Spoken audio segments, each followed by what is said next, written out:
A gentleman from Valdosta called me and he needed an apostille. His fiance is in Bolivia. I told him what he needed, but she was telling him, don't do that. You don't need to do that. And I told him step by step what was needed in order for him to be married over there. Well, he listened to her and he came back 3 days later and said the documents were rejected. And I asked him what happened. I said, did you need something additional? Do you need another document? He said, no, it's exactly what you said. He said, go ahead and do everything you said you were going to do. So if you know what to do and you can explain it to them, they're going to come back to you. I have repeat customers, for apostille. So it's a very lucrative service that you can add to your business. And I was telling them earlier that you were not actually a notary signing agent until I twisted your arm to do so. And That's true. also, I did. I wanted to have nothing to do with it. Notary signing agent. I like the quick, fast, easy money. Notarize the document, stamp it. Bye. See you later. I don't have to worry about scanning nothing back.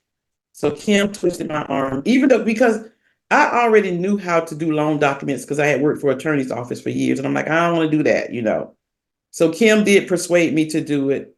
And I do it. It is part of my services. I have a few direct companies that call me. So I'm glad I did it. So it has added a lot to my business.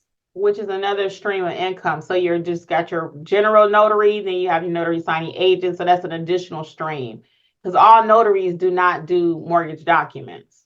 Okay, they don't have the credentialing for that. So Alexis, why don't we start with a few questions in the chat and then we'll come over and get some questions. You can go ahead and put your hands up if you like. If you want to talk live, or we're going to do the chat too. So whatever you prefer. Of course, we like to hear you live. You can express yourself better too. So whatever you prefer. But you want to hit a couple of those, starting maybe with that DR? Yeah. So you said DR. I see the name, the first one. Is that the one? That's me. Hello, that's me. Okay. Okay. Hi. Yeah. Hey. Hi, how are you? Good. I had a question regarding the insurance, the errors and omissions. How much of the insurance do you need? And also, do you need to have a liability too, or just the errors and omissions? Are you going to answer, Alexis? You want me to? Oh yeah, I can. So with the errors and omissions, I'll say this. I have 25,000, and I've been dealing with 25,000. If in the event that I start, let's say I only do loan signing day in, day out, there's a lot of room for error, so to speak, because I'm doing 3, 4, 5 a day. I'm just saying. Mm-hmm. I would probably go ahead and bump it up a little.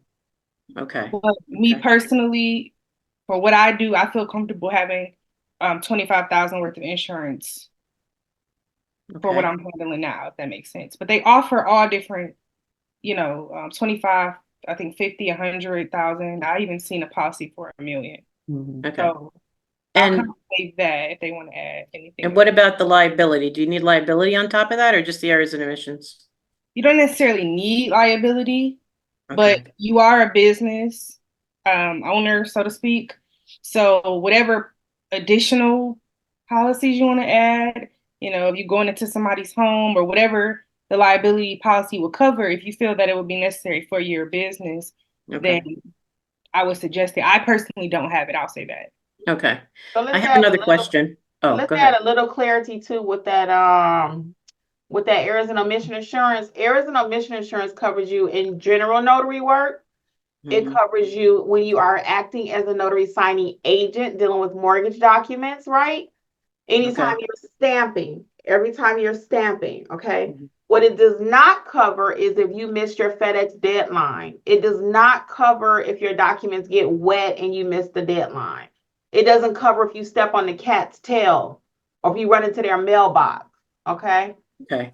So you're covered with errors and omission in the role every time you're stamping, but anything else is not covered. That's where a lot of notaries get confused on that too. Okay. I just want to add another piece to that, you guys. And so $25,000, like Alexis mentioned, is sufficient, but sometimes some companies may require more. And it's only if a company for me require more to be a part of their company signing agent people that I personally would get more. So in some instances, some companies may require more, but $25,000 is very sufficient for your E&O insurance. Okay, thank And you. I will add this, and this is not what we're relying on when it comes to this insurance piece.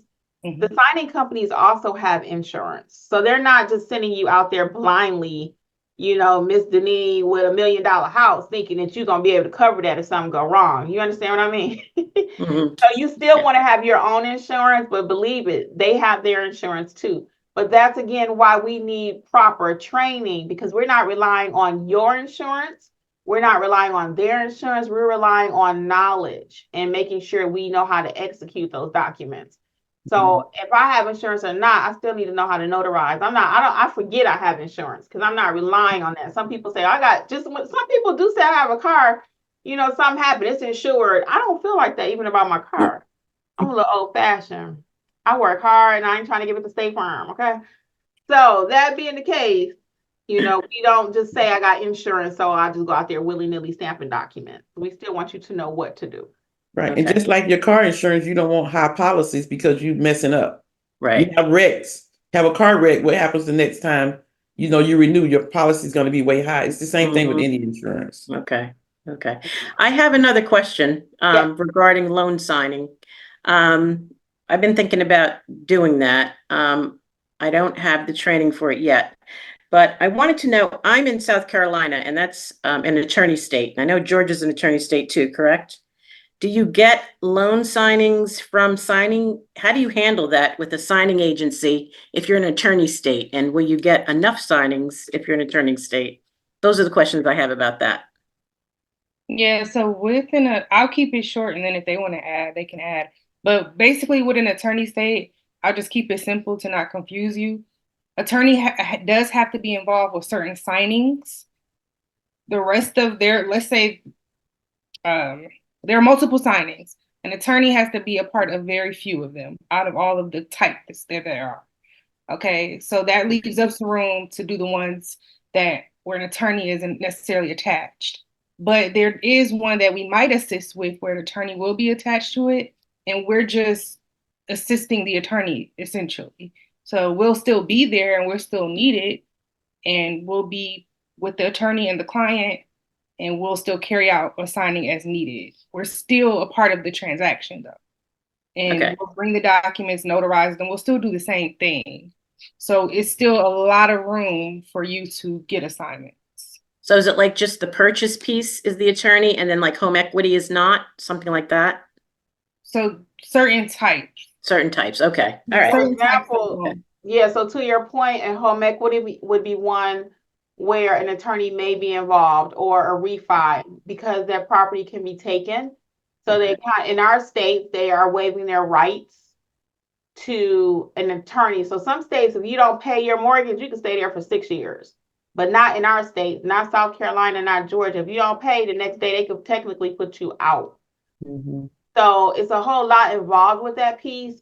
But to answer your question also, Ms. Denise, don't forget earlier when I said all of your documents do not originate in your state. So the signing that I had earlier today was from Iowa. My client moved to Georgia. The property is in Iowa. So they're not an attorney state. Okay. They may be relocating from Florida to Georgia. Okay. So their documents came from Florida. They just happen to be in Georgia. Okay. Remember? Okay. And that's how we work a lot. Actually, 90% of my stuff is not even from Georgia. Oh, wow. Yeah, majority of I agree. Because I like what Kim mentioned, we have to remember that Georgia is the attorney state. But if the documents come from somebody who has property in Florida, I get a lot of California, Florida. So if you get a refinance, or home equity or anything from another state, then it doesn't matter that you're an attorney state because you're getting them from companies outside of Georgia. Okay, that makes sense. Thank you. Yeah, so there's plenty of room. And I will add one more piece, not just for Ms. Deneen, by her being in an attorney state like we are. That's why we highly recommend knowing how to do more than just one thing.